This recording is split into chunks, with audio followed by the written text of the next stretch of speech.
성경 봉독하겠습니다. 구약 성경 여호수아 7장 10절에서 15절까지 같이 봉독하겠습니다. 여호수아 7장 10절에서 15절까지 봉독하겠습니다. 여호와께서 여호수아에게 이르시되 일어나라, 어찌하여 이렇게 엎드렸느냐. 이스라엘이 범죄하여 내가 그들에게 명령한 나의 언약을 어겼으며 또한 그들이 온전히 바친 물건을 가져가고 도둑질하며 속이고 그것을 그들의 물건들 가운데 두었느니라. 그러므로 이스라엘 자손들이 그들의 원수 앞에 능히 맞서지 못하고 그 앞에서 돌아섰나니 이는 그들도 온전히 바친 것이 됨이라. 그 온전히 바친 물건을 너희 중에서 멸하지 아니하면 내가 다시는 너희와 함께 있지 아니하리라. 너는 일어나서 백성을 거룩하게 하여 이르기를 너희는 내일을 위하여 스스로 거룩하게 하라. 내 이스라엘의 하나님 여호와의 말씀에 이스라엘아, 너희 가운데 온전히 바친 물건이 있나니 너희가 그 온전히 바친 물건을 너희 가운데에서 제하기까지는 내 원수들 앞에 능히 맞서지 못하리라. 너희는 아침에 너희 지파대로 가까이 나오라. 여호와께 뽑히는 그 지파는 그 족속대로 가까이 나올 것이요 여호와께 뽑히는 족속은 그 가족대로 가까이 나올 것이요 여호와께 뽑히는 그 가족은 그 남자들이 가까이 나올 것이며 온전히 바친 물건을 가진 자로 뽑힌 자를 불사르되 그와 그의 모든 소유를 그리하라. 이는 여호와의 언약을 어기고 이스라엘 가운데에서 망령된 일을 행하였음이라 하셨다 하라. 아멘. 오늘은 현충일이죠. 우리나라가 이렇게 자유를 누리면서 이렇게 일상적인 삶을 살아갈 수 있게 된 것은 순국 선열들의 그 고귀한 희생 때문에 가능한 일이었습니다. 그래서 그분들이 국가에 대해서 충성했던 그 정신을 이제 현양하고 또 그 덕을 기리는 그런 날이죠. 그래서 이제 이 날들을 통해서 우리가 국가에 대한 생각들 한번 좀 새롭게 해보는 그런 시간들을 가졌으면 좋겠습니다. 이제 현충일 하면은 이제 이 전쟁을 우리가 또 염두에 두지 않을 수가 없죠. 그래서 오늘은 본문 말씀을 기초로 해서 전쟁과 관련되어 하나님께서 주시는 말씀을 묵상해 보고자 합니다. 전쟁하면은 이제 여러 가지 중요한 일들이 많죠. 그게 목숨과 관련된 일이기 때문에 굉장히 중요한 일들이 많은데 그 중요한 일들 중에서 오늘은 그 명령과 관계되어서 우리가 전쟁의 상황을 한번 생각을 해 봤으면 좋겠습니다. 전쟁에서 그 명령은 바로 그 생명을 담보하죠. 그 명령을 지키지 않으면 생명을 잃을 가능성이 크죠. 물론 이제 이 옥세를 해야 된다, 가서 목숨을 바쳐야 된다, 뭐 이런 명령을 내리기도 하죠. 물론 이제 그렇지만은 이제 그런 경우는 다른 사람의 생명을 살리기 위한 목적이니까 역시 명령이 생명을 담보한다라고 얘기를 할 수가 있죠. 그러니까 전쟁에서 이 명령을 지키는 것, 이거는 생명을 보존하는 그런 길이죠. 물론 이제 그 와중에 이 생명을 이제 명령을 어기는, 이게 뭐 노골적으로 어길 수도 있고 또 음성적으로 어기는 이제 그런 일들도 있죠. 분명히 뭐 벌어지는 일이죠. 그러나 이 전쟁 중에 명령을 어기는 것은 금지된 일이죠. 해서는 안 되는 일이란 말이죠. 그거는 이제 본인의 생명뿐만 아니라 다른 사람의 생명까지도 위태롭게 하는 그런 일이기 때문에 그렇습니다. 전쟁과 관련되어서 우리가 신앙의 상황에 접목을 해본다면은 우리도 일상적인 삶을 그냥 살아가는 것처럼 보이지만은 우리의 그 일상적인 삶이 사실은 영적인 전쟁이다, 이렇게 얘기를 할 수가 있습니다.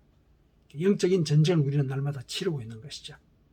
우리는 영적인 악한 세력들을 상대로 해서, 그러니까 우리가 죄를 짓도록 유혹하는 그런 악한 세력들을 상대로 해서 우리는 영적 전쟁을 날마다 치르고 있는 것이죠.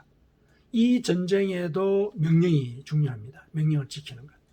이 전쟁에서 명령은 하나님의 말씀이죠. 하나님의 말씀을 지키는 것. 그래서 영적 전쟁 중에서 하나님의 말씀을 지키지 않는 것, 이거는 영적 전쟁에서 금지된 일이죠. 그런데 이제 우리가 일상을 살다 보면은 이 금지된 일들을 한단 말이죠. 그러니까 무엇이 이렇게 우리로 하여금 이 영적인 전쟁 중에서 금지된 그 일을 하게 하는가? 그리고 어떻게 하면은 그런 일들을 우리가 미리 예방하고 그 명령에 따라서 구원의 길을 올곧게 걸어갈 수 있는가? 그거를 이제 오늘 우리가 같이 한번 모색해 봤으면 좋겠습니다. 자, 오늘 본문을 이제 한번 보시죠. 오늘 본문은 좀 배경 설명이 좀 필요한 이제 부분인데요. 이스라엘 백성들이 광야를 떠돌다가 이제 요단강을 건너서 가나안 땅으로 들어가죠. 가나안 땅으로 들어갑니다. 이제 하나님께서 약속하신 그 땅을 차지하기 위해서 들어갑니다. 근데 들어가는데 요단강을 건너고 났을 때 제일 먼저 맞닥뜨리는 성이 하나 있습니다. 가나안 족속들의 성이죠. 여리고 성입니다. 엄청난 큰 성이죠. 그 여리고라고 하는 곳은 이 길목에 있기 때문에 요단강을 건너서 지중해로 가는 이제 그 길목에 있는 것이어서 사람들이 왕래가 많았어요. 그러니까 상업이 굉장히 발달했겠죠. 그러니까 성이 굉장히 컸단 말이죠. 결국 견고했습니다. 그 성을 이제 무너뜨리고 가나안 땅으로 이제 입성을 해야 되는 이제 그런 상황에 접해 있었습니다. 그러니까 여호수아가 이제 가나안 땅으로 들어왔을 때 그 정복 전쟁을 지휘했던 장수였는데, 물론 이제 이 광야를 지내면서 이런 그 성을 상대로 전투를 벌이고 하는 그런 경험은 없었죠. 전략이 없는 거죠. 상당히 어려운 싸움이 될 뻔했는데 하나님께서 그들의 사정을 아신 것이죠. 공성전이나 이런 것들을 해본 경험이 없는, 사실 말하면 오합지졸들이죠. 광야에서 몇 번 전투를 하기는 했어요. 하긴 했지만은 뭐 전략이나 전술 그런 것들이 제대로 이제 없는 상황이었는데 이제 성을 상대로 이제 싸움을 해야 되는 것이죠. 그랬는데 이제 그것도 하나님께서 여호와의 군대 대장을 보내셨어요. 아마 천사장이었던 것 같아요. 그래서 그 천사장과 함께 그 성을 무너뜨리게 되죠. 이스라엘 백성들이 제사장을 필두로 해서 그 성을 이렇게 7일 동안 도는 거죠. 돕니다. 그리고 마지막 날에 이제 지시에 따라서 함성을 지르죠. 그랬더니 이제 그 성이 무너져 내린 것입니다. 그 음성으로 이제 건축물을 파괴하는 것, 이게 뭐 불가능한 일일 것 같지만은 뭐 2차 대전이나 이런 데도 그런 경우들이 꽤 있었다고 그래요. 포성이나 이런 것들 때문에 다리가 무너지고 하는 그런 사례들이 있었으니까 이게 불가능한 그런 자연현상만은 아니라는 거, 그건 알 수가 있습니다. 그래서 이제 그 큰 성이 이제 무너졌어요. 그러니까 이스라엘 백성들이 얼마나 이렇게 막 고무가 됐겠습니까? 굉장히 이제 신기한 일이 이제 그들 앞에서 벌어진 것이고, 그래서 그 승리에 이제 고무되었어요. 그런 상태에서 이제 그 다음 성을 정복하러 나갔습니다. 그 다음 성이 이제 아이 성이거든요. 아이 성입니다. 아이 성은 이제 규모가 좀 작았어요. 어쨌든 성을 정복을 하려면은 또 스파이를 보내야 되지 않겠습니까? 정탐꾼이죠. 정탐꾼을 이제 보내서 그 성의 사정을 살펴봤습니다. 그랬더니 뭐 규모도 적고 뭐 좀 허술해 보이는 거예요. 그래서 정탐꾼이 보고를 했습니다. 우리 백성들이 전부 다 갈 필요는 없어 보입니다. 한 2, 3천 명 정도만 보내면 될 것 같습니다. 그렇게 하시면 되겠습니다 하고 여호수아에게 보고를 했죠. 여호수아는 이제 그 보고에 따라서 백성들을 그렇게 보낸 거예요. 그랬는데 이 의외로 이 저항이 완강해가지고 이스라엘 백성들이 오히려 패주를 하게 됩니다. 실패를 맛보게 된 것이죠. 그러자 이제 이스라엘 백성들이 이 가나안 땅에 들어와서 이 호락호락하지 않는 현실을 맞닥뜨리게 되고, 그래서 마음이 물같이 녹게 되었습니다. 두려움에 사로잡히게 된 것이죠. 그때 이제 여호수아가 하나님 앞에 엎드려서 한탄을 합니다. 한탄을 한 거죠. 왜 이렇게 이 승리가 아니고 이렇게 백성들이 죽는 이런 일이 벌어졌습니까? 이 한탄을 한 거죠. 그렇게 했더니 이제 하나님께서 오늘 본문의 말씀을 일러주신 겁니다. 왜 너희들이 실패를 했느냐 하면 하고 이제 설명을 하시는 내용이 오늘 본문의 내용이죠. 11절에 보니까 이스라엘이 범죄하여 내가 그들에게 명령한 나의 언약을 어겼으며 또한 그들이 온전히 바친 물건을 가져가고 도둑질하며 속이고 그것을 그들의 물건들 가운데에 두었느니라. 이스라엘 백성 중에 나한테 범죄한 자가 있다. 이렇게 얘기를 한 것이죠. 이스라엘 백성 중에 범죄한 자가 있다. 나한테 온전히 바쳐질 물건을 도둑질했다. 그리고 자기 물건 속에 숨겨놨다. 이렇게 얘기를 한 거죠. 이 온전히 바쳐진 물건이 뭘 얘기하냐면은 여리고성을 점령을 할 때 하나님께서 명령을 하셨거든요. 이거는 이방의 사람들이고 이방의 제물들이다. 모조리 죽여라. 그리고 모조리 파괴해라. 이렇게 명령을 했어요. 그러니까 남녀노소를 가리지 않고 인명을 살상하고 가축도 다 도욕해라. 이렇게 얘기를 했죠. 온전히 나한테 다 바쳐라. 이 얘기예요. 그리고 이제 그 중에 뭐 예를 들어서 기물들이 있죠. 금은이라든지 이런 기물들, 그런 것들은 이제 여호와의 전에 드려라. 이렇게 얘기를 한 거예요. 그렇게 이제 명령을 내렸거든요. 이런 이제 명령을 접했을 때 뭐 여담이지만은 이제 뭐 여러 신학자들이나 일반 그 인본적인 시각에서 하나님은 굉장히 잔인하신 그런 존재다. 어떻게 어린아이가 무슨 죄가 있다고 어린아이까지 다 죽이라 하느냐. 이렇게 이제 그 비판을 하는 경우들이 있는데, 그거는 이제 그 당시에 전쟁의 관행이 그러했던 것이죠. 이스라엘 백성들이 만일에 그렇게 하지 않으면은 이스라엘 백성들이 똑같이 당하는 거예요. 똑같이 당하는 거죠. 그러니까 이스라엘 백성들이 살기 위해서는 그와 같은 관행을 따를 수밖에 없었던 것이죠. 어쨌든 그거는 이제 이 본지하고는 이제 다른 얘기인데, 어쨌든 하나님께서는 여리고성의 모든 물건들, 하나님께서 지정하신 물건들 이외에 모든 것들, 그리고 인명, 그리고 가축, 이거는 다 온전히 나한테 바쳐라. 다 죽여라는 얘기예요. 다 파괴하라. 그랬는데 그것들 중에 누군가가 사사로이 나한테 바쳐져야 되는 그 물건을 취했다. 그게 너희들이 나한테 범죄한 것이고, 그 범죄의 흔적을 지우지 않는 한 너희들은 또 실패할 것이다. 이렇게 이제 일러주신 것이에요. 그 내용이죠. 그러니까 여기서 온전히 바쳐진 물건, 이거는 모조리 파괴되어야 될 대상이니까 사사로이 가져서는 안 되는 물건이죠. 사사로이 가져서는 안 되는 물건. 그러니까 상징적으로 얘기를 하면은 전쟁 중에서 하나님께서 금지하신 일, 혹은 금지하신 행위, 이걸 얘기할 수가 있어요. 이거는 해서는 안 된다. 그러니까 여기서는 완전히 바쳐라 했을 때 바치는 것이 다 죽이는 거잖아요. 그리고 이 죽이는 이 명령을 누군가가 어겼기 때문에 너희가 실패했다. 그러면은 여기에서 온전히 바친 물건, 이거는 내가 금지한 일, 내가 명령을 내렸던 그 일, 그 얘기죠. 그거를 이제 가리키는 것이죠. 그것을 너희들이 지키지 않을 때 그건 나한테 범죄한 것이다. 이렇게 얘기를 합니다. 그러시면서 그 범죄를 교정해라. 13절에 이스라엘아 너희 가운데 온전히 바친 물건이 있나니 너희가 그 온전히 바친 물건을 너희 가운데서 제하기까지는 없애라. 이거죠. 네 원수들 앞에 능히 맞서지 못하리라. 그 금지된 물건, 그거 적발해서 제거하지 않으면은 이제 전쟁에서 이길 수가 없다. 이렇게 얘기를 한 거죠. 그래서 이제 여호수아가 이 이후에 하나님께서 일러주신 대로 각 지파별로 제비를 뽑아요. 제비를 뽑아가지고 이제 결국 유다 지파의 아간이라고 하는 사람이 뽑힙니다.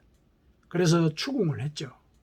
왜 너는 하나님께 온전히 바쳐진 물건을 너가 가져갔느냐? 그랬더니 이제 실토를 하게 되죠. 요소 7장 21절에 이렇게 실토를 합니다. 오늘 본문 뒤쪽에 보면은 시날 산에, 이 산은 시날에서 생산된 그런 뜻이에요. 그 시날에서 생산된 아름다운 외투 한 벌과 은 200세겔과 그 무게가 50세겔 되는 금덩이 하나를 보고 탐내어 가졌습니다. 제 장막 가운데 땅속에 감추었습니다. 은은 그 밑에 두었습니다. 실토를 한 거예요. 그러니까 증거도 이제 확보가 됐겠죠. 그래서 이제 하나님께서 이것을 제하라 그러셨으니까 이제 이스라엘 백성들은 율법에 따라서 하나님의 명령을 어긴 이 아간과 그의 가족들과 그의 재물들 모든 것들을 아골 골짜기에 모아놓고 돌을 던져서 죽이고 파묻어 버립니다. 그렇게 해서 이제 하나님께서 범죄했다라고 얘기하신 그 일을 제거하게 되죠. 그 뒤에 이제 새롭게 전략을 세워가지고 아이성을 공략을 하게 됩니다. 그런데 이제 한 사람의 살이 사욕 때문에 이미 많은 사람들이 희생이 되었죠. 그래서 그것을 제하고 난 뒤는 이 헛되이 죽은 그 사람들의 목숨을 되돌려 놓지 못하는 이런 이제 일이 남게 된 것이죠. 이런 일이 이제 있었던 것이 오늘 본문의 주요한 내용입니다. 이제 오늘 본문의 사건은 전쟁 중에 금지한 일, 그죠? 이게 이제 하나님께 온전히 바쳐졌기 때문에 사사로이 행위에서는 안 되는 일, 이걸 이제 일러주고 있는 것이죠. 전쟁 중에 명령을 어기는 것, 이거는 굉장히 위태로운 일이죠. 목숨을 위태롭게 하는 일이죠. 여호수아가 이 아간의 행위를 일벌백계 한 셈인데 일벌백계 할 수밖에 없었던 것은 지금 이들이 전쟁 중이므로 명령 체계를 분명하게 확립해 둘 필요가 있었죠. 그 명령을 이제 어기면은 안 되잖아요. 물론 이제 그 사람들의 상황을 우리가 따져볼 때 광야에서 막 이렇게 떠돌다가 이 여리고성이라고 하는 그 아주 번영한 그런 도시, 정착민들이 사는 세련된 문화를 가진 그런 도시를 봤을 때 그들이 가지고 있는 재물에 대해서 욕심이 생긴다는 것, 그 굉장히 자연스러운 일일 거라고 우리가 판단할 수 있습니다. 그렇지 않겠습니까? 막 이렇게 모래먼지가 나는 그런 광야에서 떠돌다가 아주 깔끔한 옷을 입고 편안하게 살고 있는 사람들, 그러고 보니까 금도 많고 은도 많고, 야, 저거 가지고 있으면 앞으로 내 생활이 편안하겠다, 이런 생각을 이제 하게 되는 것이죠. 자연스러운 이제 욕망이긴 한데, 만약에 이제 그것을 취하도록 허용을 했다면은 아마 이 사람들은 그 물건을 취하는데 몰두해가지고 전쟁을 제대로 치지를 못했을 겁니다. 그럼 오히려 당하게 되죠. 오히려 당하게 된단 말이죠. 그래서 이 명령 체계를 분명히 세워놔야 되고 재물에 대해서 엄격하게 명령을 내릴 수밖에 없는 것이죠. 이거는 이제 이스라엘 백성들의 목숨을 구하기 위한 조처인 것이죠. 하나님께서 이제 그 여리고 성의 사람들을 다 죽이라고 한 그 내용은 사실은 이들을 살리기 위한 그런 이제 조처였던 것이죠. 그래서 이 전쟁 중에는 이 명령을 지키는 것, 하나님의 말씀을 지키는 것, 이게 굉장히 중요한 것이죠. 명령을 지킨다는 것. 전쟁 중에 명령을 지키지 않고 사사로이 행동을 하는 것, 이거는 금지된 행위죠. 해서는 안 되는 일이죠. 금지된 일. 전쟁 중에 이런 금지된 일을 해서 낭패를 본 것, 이거는 이제 이 성경에 나온 이 사건뿐만 아니라 우리나라의 전쟁사를 보더라도 그런 일들이 있었습니다. 우리는 우리나라 전쟁사를 얘기를 할 때 주로 성전사를 많이 언급했기 때문에 패전한 것에 대해서는 별로 정보가 사실 좀 없거든요. 근데 우리나라도 그 패전했던 그런 기억들이 꽤 있죠. 그 전쟁사에서 우리가 3대 패전이라고 부르는 그런 전쟁이 있는데요.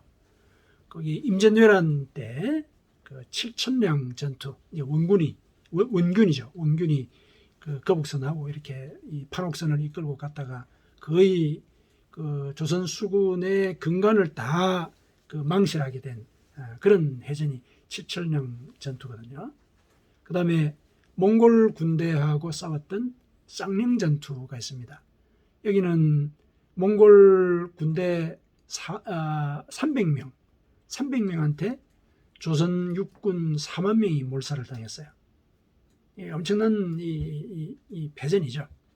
그리고 이제 6.25 전란 중에 현리 전투, 강원도 인제군 기린면 현리, 그게 이제 오늘 저기 행정 주소인데요. 그 현리 전투, 이게 이제 세 번째 그 패전인데, 이게 1951년 5월 16일부터 22일 사이에 벌어진 전투입니다. 여기에 당시에 국군 3군단이 포진하고 있었는데, 이 국군 3군단이 중공군하고 북한 인민군에 의해서 포위당해버립니다. 이 포위를 당하게 되니까 그때 군단장이었던 그 유모 장군이 부군단장한테 지휘권을 넘겨버리고 이 작전회의에 참석하겠다는 핑계를 대면서 군단 본부로 가버린 거예요. 그러니까 이제 이 지휘 체계가 무너지게 돼요. 지휘 계통이. 왕장하고 이제 이런 사태가 벌어지게 되죠. 나중에 그 백선엽 그 참모 총장이 회고록을 썼는데, 이 유모 그 군단장이 작전 회의에 참석하지 않았다라고 얘기를 해요. 그러니까 뭡니까? 이 사람은, 이 군단장은 자기 목숨이 두려워가지고 도망을 가버린 거예요. 도망을 가버렸습니다. 그 다음에는 이제 엄청난 사태가 벌어진 것이죠. 지휘 통제가 안 되니까 밑에 있는 예하 지휘관들도 병사들을 통제를 잘 못하는 거예요. 왜냐하면 지금 중공군하고 북한 인민군이 포위를 하고 공격을 해오고 있으니까. 안 그래도 이렇게 이 위태로운 이런 시기인데, 이 제일 이 상부 지휘 체계가 제대로 작동하고 있지 않으니까 막 흔들린 거예요.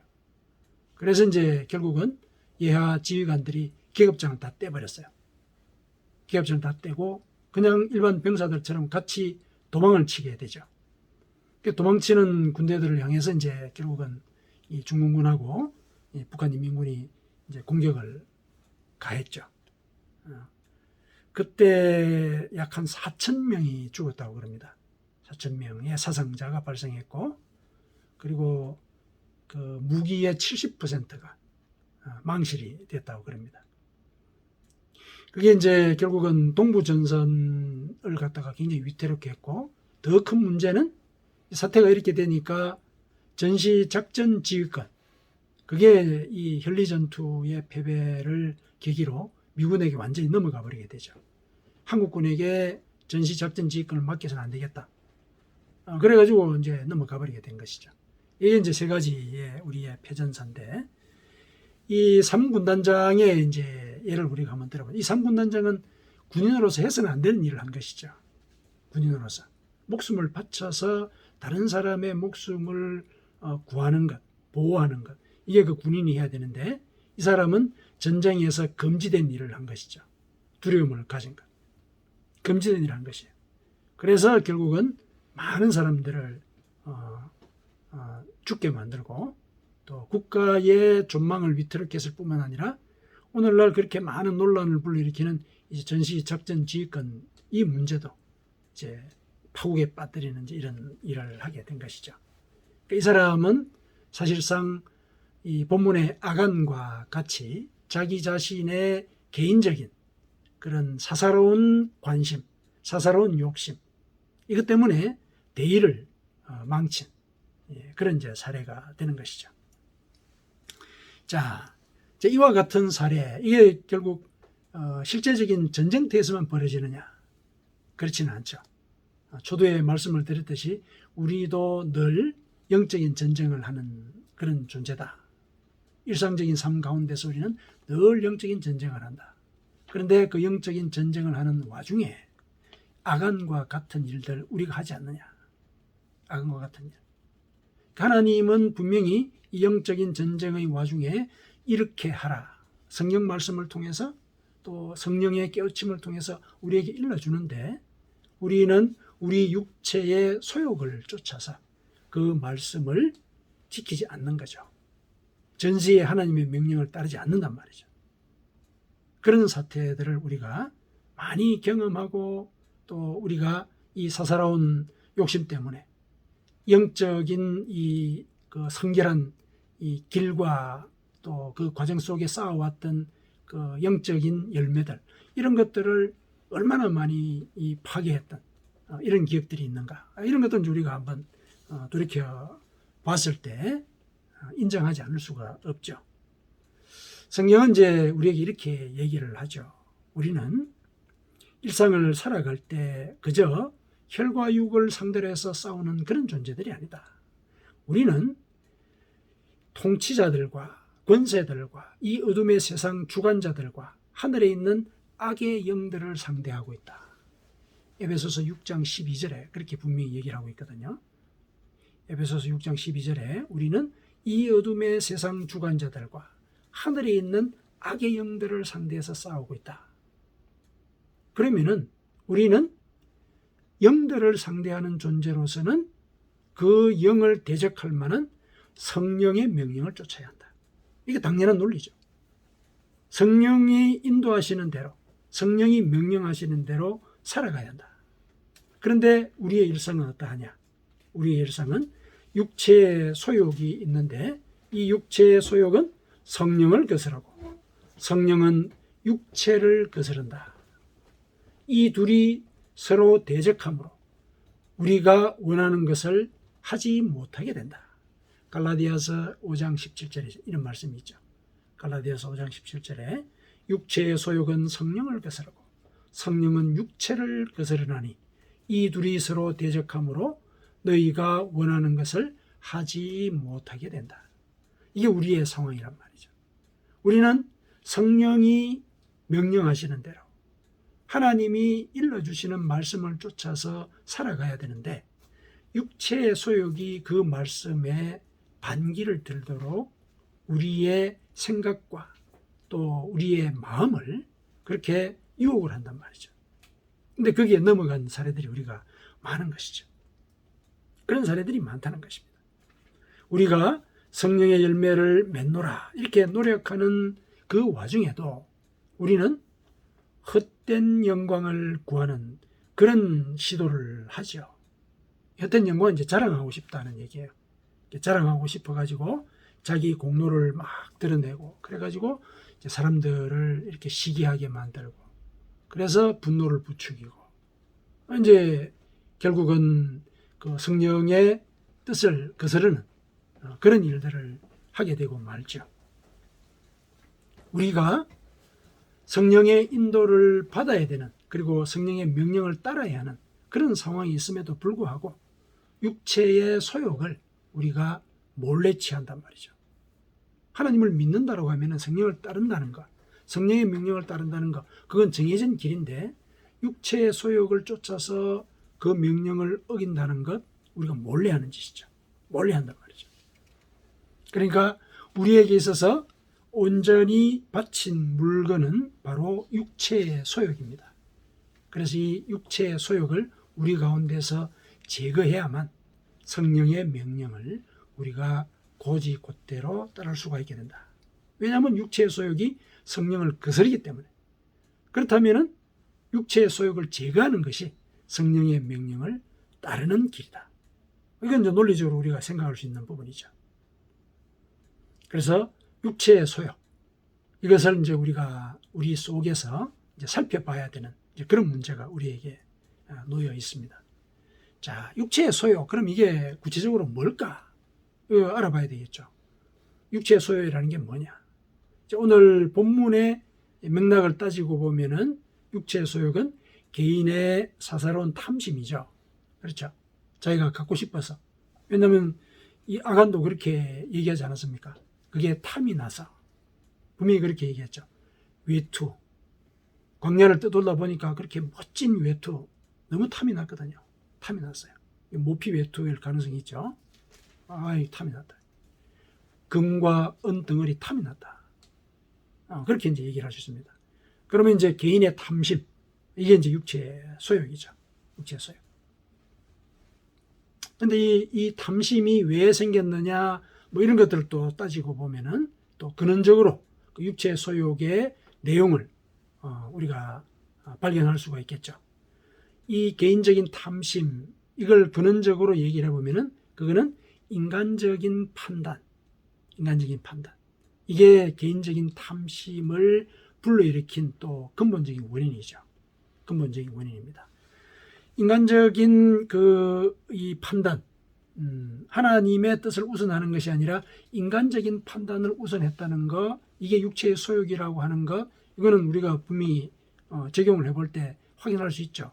아간, 하나님께서 분명히 취해서는 안 된다고 명령을 내렸는데 자기의 판단에서 신할산 외투를 입으면 얼마나 멋있을까 생각한 거죠. 금과 은덩어리를 갖고 있으면 내가 이후의 삶이 편할 것이다. 하나님의 말씀보다도 자기의 판단을 우선한 거죠. 그리고 아이성에 보냈던 그 정탐꾼들, 그것도 한번 생각해 보세요. 이 사람들은 아이성의 외양만을 봤죠. 조금 왜소하니까 별거 없습니다. 한 2, 3천 명만 보내셔도 되겠습니다. 인간적으로 판단한 거죠. 그래서 결국은 많은 사람들이 죽게 되는 이런 사태를 초래했지 않았습니까? 이거는 광야에서도 이미 한번 경험했던 일이지 않습니까? 광야에서 가나안 땅을 정탐하기 위해서 12명을 보냈죠. 근데 그 중에 10명이 자기들의 판단에 의해서 가나안 땅 들어가지 맙시다. 들어가면 우리 죽습니다. 이렇게 얘기를 했죠. 그래서 하나님이 그 땅을 정복하라고 하신 그 명령을 어기는데 결정적인 역할을 한 것이죠. 그래서 그 사람들 때문에 사실은 40년을 떠돈 거예요. 바로 들어갈 수 있었는데 가나안 땅에 40년을 떠돌았어요. 그러니까 이런 인간적인 판단이라는 이런 큰 범주 속에 개인의 사사로운 탐심, 이런 것들이 들어있는 것이죠. 그러니까 자기가 필요하다고 생각하는 것, 자기의 판단이 옳다고 생각하는 것, 이게 결국 전체 전쟁을 치르고 또 영적인 전쟁을 치르는 가운데 제일 큰 대적 요소이고, 그 영적 전쟁 중에서는 금지되는 것, 하나님께 온전히 바쳐져야 되는 것, 그런 마음 자체를 하나님께 완전히 올려드려야 되는 것, 거기에 해당이 되는 것이죠. 육체의 소욕을 쫓게 되면은 아간과 같은 종말을 초래할 수밖에 없습니다. 다 죽는단 말이죠. 다 죽습니다. 왜냐하면 전쟁 중에 명령을 어긴 거니까. 그거는 자기 목숨을 가지고 진중하게 판단하지 못한 것이죠. 이 아간의 이런 행위에 대해서 우리가 좀 돋보이는 사람이 또 한 사람이 있어요. 라합이 있어요. 라합. 기생 라합. 여리고 성이 함락이 될 때 라합이 보여줬던 그 행위는 아간의 행위와는 정반대되죠. 정반대됩니다. 아간은 이스라엘의 정통 유대인이죠. 유다지파의 정통 유대인이란 말이죠. 유대인입니다. 남자죠. 또 그 당시 가부장 사회에서 남자란 말이죠. 그리고 이제 거룩한 사명을 받아서 정복 전쟁을 하고 있는 그런 사람이었어요. 그렇죠. 그렇게 이렇게 지내고 있는데 자기의 육체 소욕을 쫓았기 때문에 가족과 함께 몰살을 당했죠. 근데 반면에 라합은 이방 여인이죠. 율법에 따르면 같이 얘기도 나눠서는 안 되는 그런 존재예요. 이방 여인입니다. 게다가 라합은 매춘업에 종사하고 있었습니다. 사회적인 약자죠. 약자였습니다. 그런데 이 여인은 이스라엘 백성의 그 정탐꾼을 숨겨줬습니다. 이건 자기 목숨을 건 거예요. 자기 일족의 목숨을 건 것이나 다름없죠. 그런데 하나님이 결국은 이 땅을 정복하실 것이라는 걸 믿었어요. 라합은. 왜냐하면 소문을 들었거든요. 광야에 있던 이스라엘 백성들이 우리를 치러 온다. 소문을 들었어요. 그래서 이들을 숨겨줬습니다. 그랬더니 나중에 결국 여리고성이 함락되고 난 뒤에 라합은 자기뿐만 아니라 자기 가족과 자기 친족까지도 다 생명을 구하는 그런 이제 역사를 이루었죠. 그러니까 영적인 전쟁 중에는 이와 같이 목숨을 걸 정도로 그 명령을 준행하는 이런 태도가 필요한 것이죠. 명령을 어기는 것, 이거는 영적 전쟁에서 금지된 일이다. 금지된 일. 자, 그러면 이제 육체 소욕이 뭔지는 알았는데, 그러면 이 육체 소욕을 어떻게 우리가 예방할 것이냐? 야고보서에 이렇게 얘기가 되어 있습니다. 야고보서 4장 8절에서 10절입니다. 야고보서 4장 8절에서 10절, 신약 성경 뒤쪽 편에 있어요. 한번 찾아보실까요? 야고보서 4장 8절에서 10절입니다. 야고보서 신약 저 뒤쪽에 있어요. 자, 어떻게 우리가 육체의 소욕을 예방할 수 있을까? 예방할 수 있을까? 자, 같이 한번 읽으십시다. 하나님을 가까이 하라. 그리하면 너희를 가까이 하시리라. 죄인들아, 손을 깨끗이 하라. 두 마음을 품은 자들아, 마음을 성결하게 하라. 슬퍼하며 애통하며 울지어다. 너희 웃음을 애통으로, 너희 즐거움을 근심으로 바꿀지어다. 주 앞에서 낮추라. 그리하면 주께서 너희를 높이시리라. 육체의 소욕을 우리가 예방하는 길은 하나님을 가까이 하는 것. 이게 그 길이라고 일러주고 있습니다. 그렇게 하면 하나님께서 우리와 가까이 하신단 말이죠. 성령이 우리를 인도하신다는 얘기예요. 자, 좀 더 추상적이죠. 그러면은 하나님과 가까이 하는 길은 뭐냐? 먼저 손을 깨끗이 한다. 구체적으로 얘기를 하면은 죄를 회개한다는 얘기입니다. 손을 씻는다 그러잖아요. 죄를 끊는다는 얘기예요. 죄를 회개한다는 거. 죄를 회개한다는 것은 과거처럼 죄의 습관도 누리면서 하나님을 섬기는 게 아니라 그와 같은 두 마음을 품은 그런 태도를 포기하고 마음을 성결하게 하는 것. 성결하게 하는 것. 그 회개를 좀 더 구체적으로 설명하고 있죠. 무슨 일에서든지 하나님의 뜻을 우선하는 것. 이제 그동안 웃으면서 육체의 소욕을 즐기고 그 다음에 성취한 풍요 때문에 낙관하면서 살았다면 그러한 삶의 태도에 대해서 슬퍼하며 애통하고 우는 것. 이게 회개하는 것이라는 얘기죠. 그래서 이렇게 회개하는 것이 바로 우리의 육체의 소욕을 예방하고 우리를 주 앞에서 낮추는 길이다. 야고보 선지자가 이렇게 얘기를 하고 있습니다. 이렇게 할 때 우리는 영적인 전쟁 중에서 금지된 일을 하지 않게 되죠. 먼저 회개하는 것. 회개하는 것. 나 자신을 돌아보면서 과거의 습관을 끊으려고 하는 것. 이게 육체의 소욕을 예방하는 길이다. 이렇게 하면 주께서 너희를 높이시리라. 이런 약속이 있는 그런 행위죠. 전쟁에서 승리하게 하신다는 얘기죠. 사랑하는 성도 여러분, 우리는 영적 전쟁 중에 있습니다. 그 전쟁 중에 금지된 것으로서 몰래 품고 있는 것이 무엇인가 우리 스스로 돌아봐야 하겠습니다. 자신을 하나님의 말씀에 비추어 보면서 우리 속에 숨어있는 육체의 소욕을 찾아내야 됩니다. 우리가 육체의 소욕을 우리 가운데서 제하기까지는 우리 원수들 앞에 능히 맞설 수가 없게 됩니다. 13절에 그렇게 분명히 얘기를 하고 계시죠. 우리 속에 죄를 끊어내야 된다는 얘기죠. 우리 속에서 우리의 뜻을 하나님의 말씀보다 우선하는 그런 인간적인 생각이나 판단, 그런 태도나 습관, 이것을 회개해야 되는 것입니다. 그러면 하나님께서 우리를 높여주십니다. 사랑하는 성도 여러분, 늘 회개하면서 하나님을 가까이 하고 그래서 하나님께서 높여주시는 그런 삶을 사시기를 축원합니다.